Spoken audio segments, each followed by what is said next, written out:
Méditation du 5 septembre, maîtrise de soi. Celui qui est lent à la colère vaut mieux qu'un héros, et celui qui se domine vaut mieux que celui qui prend une ville. Proverbe 16, verset 32. La preuve la plus évidente d'une noblesse chrétienne, c'est la maîtrise de soi-même. Seuls les héros de Dieu savent rester calmes sous une pluie d'injures. Gouverner son esprit, c'est se discipliner soi-même, c'est résister au mal, c'est régler chacune de ses paroles et chacun de ses actes d'après la sublime règle de justice que Dieu nous a donnée. Celui qui a appris à gouverner son esprit saura s'élever au-dessus des manques d'égards, des rebuffades, des vexations auxquelles il est exposé tous les jours et qui cesseront dès lors de l'assombrir.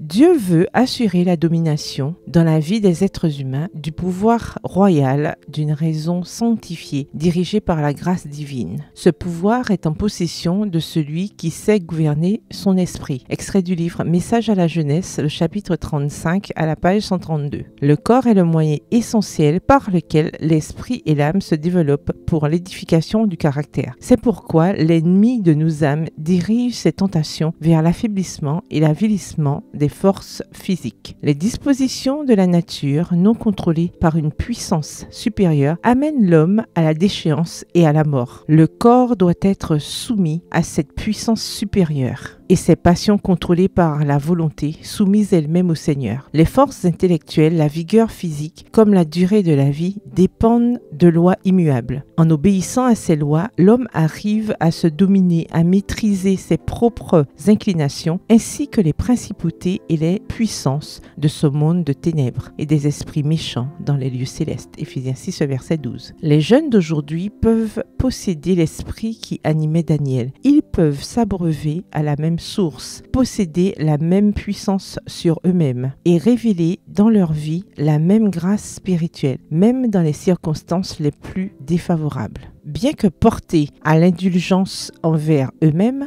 en particulier dans nos grandes villes où le sensualisme se présente sous une forme alléchante, ils doivent rester fermes dans leur foi, en prenant de fortes résolutions et en exerçant une vigilance de tous les instants. Ils vaincront toutes les tentations qui pourraient les assaillir. Extrait du livre Prophètes et rois au chapitre 39 aux pages 337 et 338. Bonne soirée, que l'Éternel vous bénisse.